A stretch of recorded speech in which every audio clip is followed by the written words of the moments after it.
You're listening to the Life Purpose Advisor podcast, episode 3. You know, you've got to be persistent and embrace the unknown out there because there's so many wonderful things that can happen as a result. You're listening to the Life Purpose Advisor podcast. Life purpose, spirituality, higher calling, personal growth, meaningful life. We ask the deep questions about living a balanced life of meaning, purpose, and joy. Passion, know thyself, be mindful, spiritual practice, aha moments, life lessons, balance. It is time to welcome your host, Angie Swartz. It's my pleasure to welcome my friend Denise Wakeman to the show today. Denise is an online business strategist who's been in the business for a long time. She is host of the popular Hangout show and podcast Adventures in Visibility. Denise is passionate about adventure travel and how it can inspire you to think bigger and go for what's possible in your business life. Denise, welcome to the show. Thank you, Angie. I'm excited to be talking with you today. I always love talking to you, and I love the traveling that you've been doing recently, and you've really gotten the travel bug. Yeah, well, it's just become more obvious. I've always had it. Well, you're going to some very interesting places. You've been to Peru and to India in the last couple of years. I'm really interested to hear about how that's changed your life. Okay. Has it? Yes. Sorry, that's a question. Has it changed your life? Yes, it has. More specifically, my trip to Peru a couple of years ago brought some things to light for me, and that was that I've always loved traveling, but I've always kept it separate from my business life. You know, it was like I traveled for personal, and then I did my business for my business. And I realized that it's all part and parcel of the same thing, and I needed to bring that travel adventure spirit into my work too, and that was a huge shift for me. How exciting. Yes. So I read your bio, which I have to say, after knowing you for many years, is very, very modest. So can you please tell our listeners a little bit about what you do and what you've been doing over the last 12, 13 years? Or 18 years. Oh, sorry about that. That's all right. That's all right. I didn't put that in the bio, right? I've been working online since 1996, and during that time, I've had 3 iterations of businesses, mostly focused on doing similar work, doing online marketing and working with clients to help them build a visible and viable platform on the web. So in various iterations, I've done that. First, for 6 years or so with my former husband, we had a business coaching practice, and then later I formed a partnership called the Blog Squad, and that was at the early days of blogging in 2004, and focused for a long time on blogging and content marketing that blogging is. And then as things evolved with social networking and that sort of thing, as you know, Facebook came up and Twitter came up and all these crazy different platforms that we're now tied to, things evolved so that I was looking at more of the integrated aspect of social marketing using all the tools, blogs and the social networks and email marketing, et cetera. So it's all been an evolution over the years. Right. What I really love about Denise is she's always on top of the newest technology, the newest strategy. She's always jumping in to try them. I would imagine, Denise, sometimes before you're even sure if they're going to be a viable product, it seems like you're out there trying all the new things on the cutting edge, which I appreciate about you. Yep, that's what I love to do, and that's also where the integration of the whole adventure travel thing came into my business too, because it was during that first trip to Peru that I realized that I love adventure, and it wasn't just adventure travel. I am adventurous in all aspects of my life. You know, business is an adventure to me, experimenting, trying new things. That's all about adventure and experimentation. And that's why I got to this point of like, well, I need to put this all together, because it all was about the same thing. It was all about, you know, taking risks, not risks with my life, but risks, not life and death risks, I should say, but, taking risks and trying things. They may not work, but they may work, or just going for it to see what happens, that sort of thing. And that's what I think you need to do as a business owner too. And so that's why I started integrating that whole concept of adventure into my business. Business is, and marketing, very fluid, very fluid. Yeah, constantly changing, as we know. Well, a couple other things I wanted to say about you, Denise. Denise is an avid runner. She's always posting interesting pictures in Los Angeles on her Facebook page. And she's also an introvert. So for anyone out there that's listening that thinks you have to be an extrovert to be successful with online marketing, I think Denise is here to be an example of how that's not true.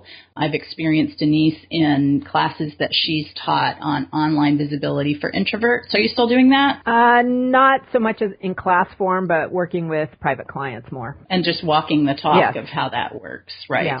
So I think that's an important thing about you, Denise, that you really recognize what your strengths are and what makes you happy, and you really step into that. Well, I do my best to do that. It's been a long evolution, but, it's getting clearer as the years go by, for sure. I think that's how it works for everyone. We don't always recognize that, but I think it gets clearer, and it's meant to be that way as we get older in life. Speaking of that, do you know your life purpose? I've been thinking about this since you invited me to do this interview, and there was a time when I thought I knew my life purpose, and then it just didn't seem really very strong, and I realized in the last few years that it's become much clearer, going back to this whole adventurous place that I've decided to embrace, or that I realized I had to embrace. So I don't have like this perfect little sentence that I know very often people do have, that they've gone through a process and just come up with that, like tagline, if you will. Mm-hmm. But I feel that it's my purpose to really embrace my adventurous self and be able to share that with others and model that for others so that they can find more joy in their life and business, more business oriented, but life too, because you can't really take them apart too much, especially when you're a solo business owner. Yeah, I don't think you can ever take them apart, actually. I think people pretend that they can. Right. That's very much one thing. Well, that sounded like a pretty concise life purpose statement to me. Okay, good. So you'll have to listen back and then you'll know your purpose. Yes, I will. Along the ways, have you had any aha moments in finding what this thing that you talked about, we'll call it your life purpose? It sounds like it. Well, for me, it happened, the aha around this embrace of adventure and how that creates so much joy that I want to experience that as much as possible. I want to consciously experience joy in my life. And that happened for me. Okay, I went on this trek to Peru a couple of years ago, and I was so blown away with the country and with the beauty and how it made me feel like physically and emotionally and mentally that I went back 3 months later. And that's like really out of character for me to just like do that. So did you go back to the same place? I went back to Peru, the same area of Peru, but I didn't do the same things when I was there. I had become good friends with the guide on the trek that I was on, and we had kept in touch. He was doing some very cool stuff with a women's cooperative in a small village in the Andes around creating a rural tourism opportunity. That really tweaked me in that I was like, oh, that sounds pretty interesting because I have a lot of interest in that area. I decided to go back right away and spent about 8 or 9 days with him, seeing what he was up to in the Andes. And then we also took a little side trip to the Amazon too. So that was nice too. I came back from that trip and that's when it all came together. There was a big aha for me during that second trip. This is what I love to do.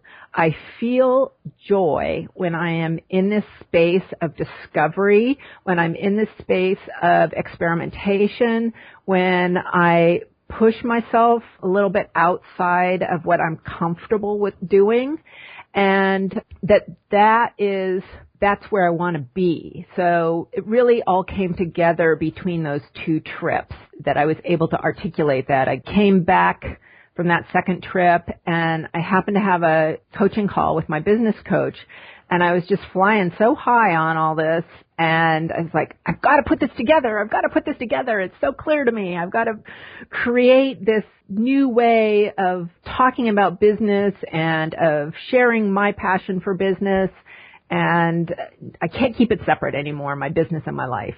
I would say that's where the aha came in. It kind of came out of those two trips. Do you think that over time, from when you were younger, that you've recognized pieces of that over time, or just now? I think that I've recognized pieces over time because I've been traveling my whole life. As a child, my family traveled a lot. Then I've lived in other countries. I've traveled around the world when I was 19, so I've been doing all that on the one hand. I've been entrepreneurial for the last 18 years, and part of that involved living in another country. Part of that involved just like dropping everything I knew and owned and, going off to another country with this man and starting a business where I had never done that before. So I think that I just hadn't put it all together. So you're saying, had you thought of it before Elizabeth Gilbert, you could have written Eat, Pray, Love or something like that. I guess so, yeah. Eat Business Love or something Eat like that. Business Love in Canada, Sounds like a blog post. It's not as sexy as Bali, though. Bali, Italy, India, right. Yes. Well, I'm sure there's those elements in your life that if you chose to write about that we'd all want to read it. Speaking of that, my coach is really on to me for writing about stuff like that. So we're working together on a book. Oh, you heard it here, folks. Maybe first. Yeah, I haven't really said anything out loud about that, so yes. Well, that's exciting. I will look forward to reading that very much. Let's talk about hints for a moment. You were just talking about all the things that have happened in your life, but have there been any more things that were more unpleasant that have come up in your life that you had to work on that maybe were pushing you in a certain direction? Yeah, a divorce. That definitely pushed me in a direction. That former husband of mine, I'll be quite honest about it. He left me, and that was a shock, and I didn't know what to do in that moment. I, kind of lost all my inner resources sort of became invisible to me for a little while. But I got them back, and I realized that I just couldn't go back to what I had been before we had done all this work together, and that I had to keep moving forward. And that was pretty scary and hard to do it on my own versus in partnership with someone. That was in 2002.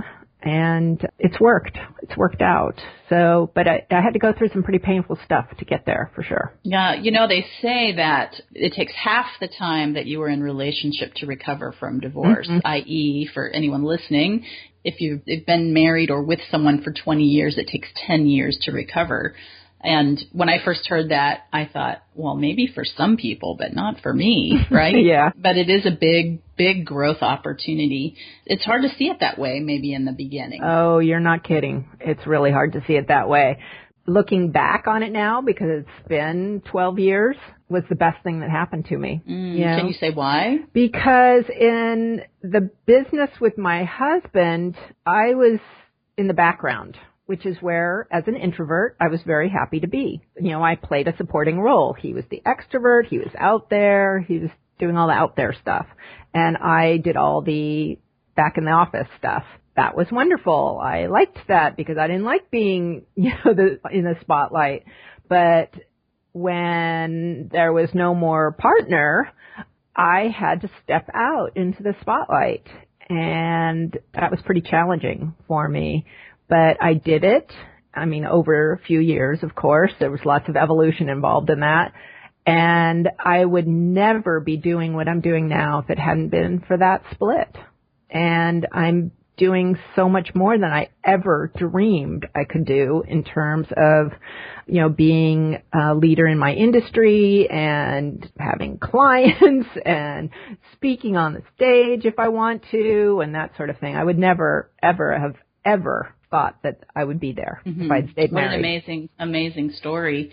As we're recording, I'm looking out the window at some palm trees and a beautiful golf course here in sunny San Diego. And as Denise was talking, I just saw something I've never seen, and that was a beautiful hawk just flying by and kind of staying as you were telling your story, and I'm sure it was in honor of your truth that you were speaking. So what a beautiful thing. Thank you. Yeah, that is beautiful. And thank you for sharing that very intimate thing. Well, I've realized, over the last 5 or 6 years that really was a very critical piece in the evolution of me as a business person and as a human being. I think it is for most people. And so if you're out there and you're listening and you're working through the early stages of divorce, just really listen hard to what Denise has to say, because I hear this often and have experienced it myself, and it is the truth of divorce at some point. Right. And the thing is that I don't regret one single moment that I spent with my husband. I'm so glad that happened. The way we ended was not good and was very unpleasant. But leading up to that point, I am grateful for every moment of that. Yeah, I guess that's why they're called endings. But yeah. So can I ask you about your spiritual beliefs? You can. I don't really subscribe to any specific spiritual belief. I have never been a religious person, even though there is a minister in my family.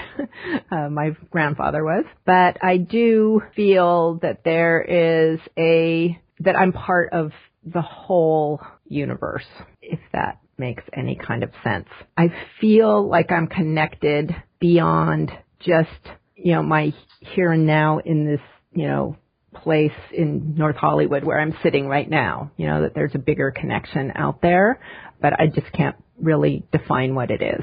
Okay, that's great. Thank you. You're welcome. Over the years, have there been tools that you have used to help you know yourself better? Well, I've worked with coaches on and off for years, which I've felt has been really, really helpful. After my divorce, I was seeing a psychologist for a long time. So that was a big tool that helped me get through that whole thing. I've never really prescribed or, gone to like self-help workshops and stuff like that. That's just not where I get my juice from.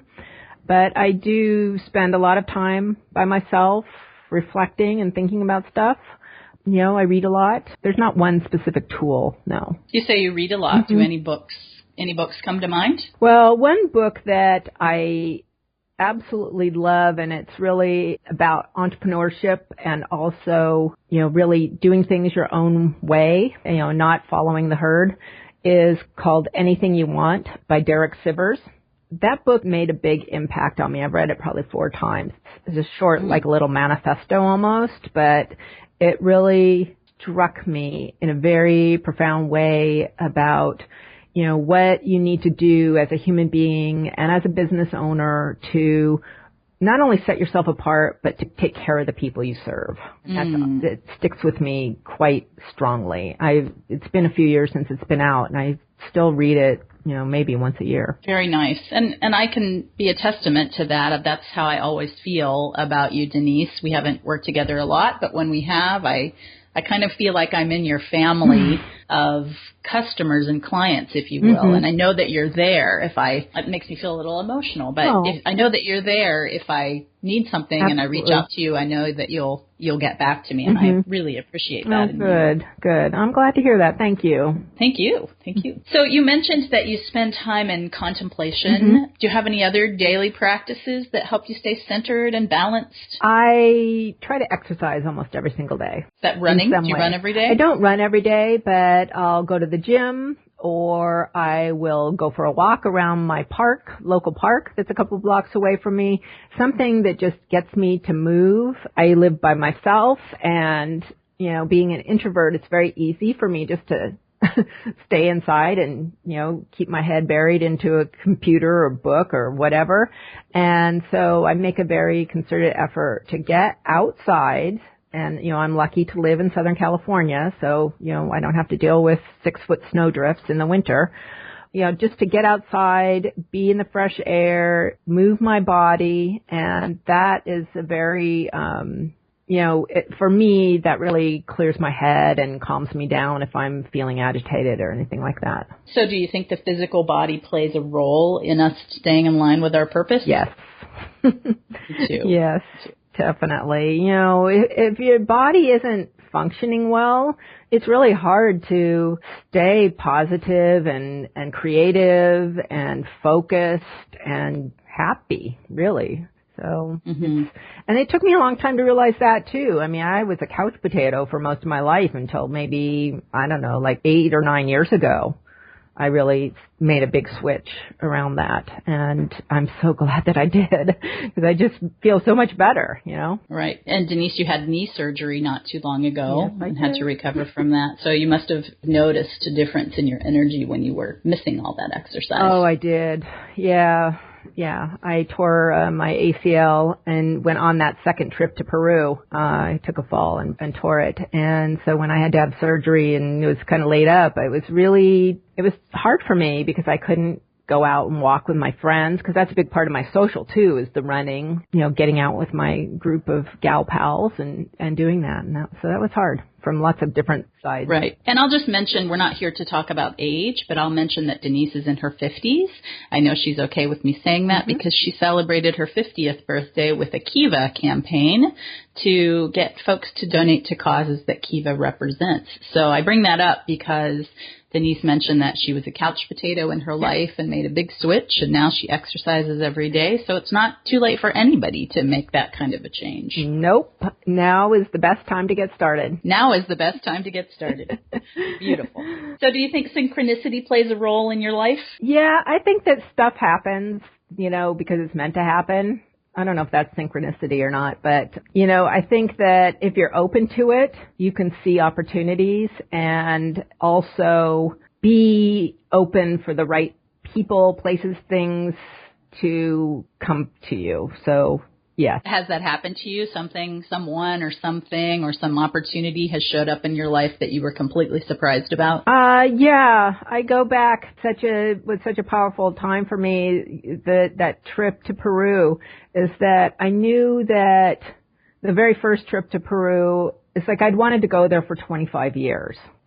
So it took me a long time to get there. You had a calling. Yeah, I really did. And the calling to be there was more from a cultural and art and architectural perspective, because that's how I normally travel, is looking for those things. It's not for, you know, to meet a shaman or anything like that, because a lot of people go to Machu Picchu for that. The way I went was so different than I would have thought that I would have gone, which was by doing the trek, which was one of the hardest physical things I've ever done, because you're, you know, hiking at 15,000 feet. It's hard to breathe and going uphill and downhill and all that stuff. I think that I couldn't have predicted that trip would make such an impact on me. I knew like it was going to be great, but I couldn't have predicted what an impact it would be. And also becoming friends with the guide. I didn't expect that. I mean, how could I know that, you know, really? And yet by having that friendship, and we're still friends and we're still working on a project together, you know, it really opened up a lot of doors for me in thinking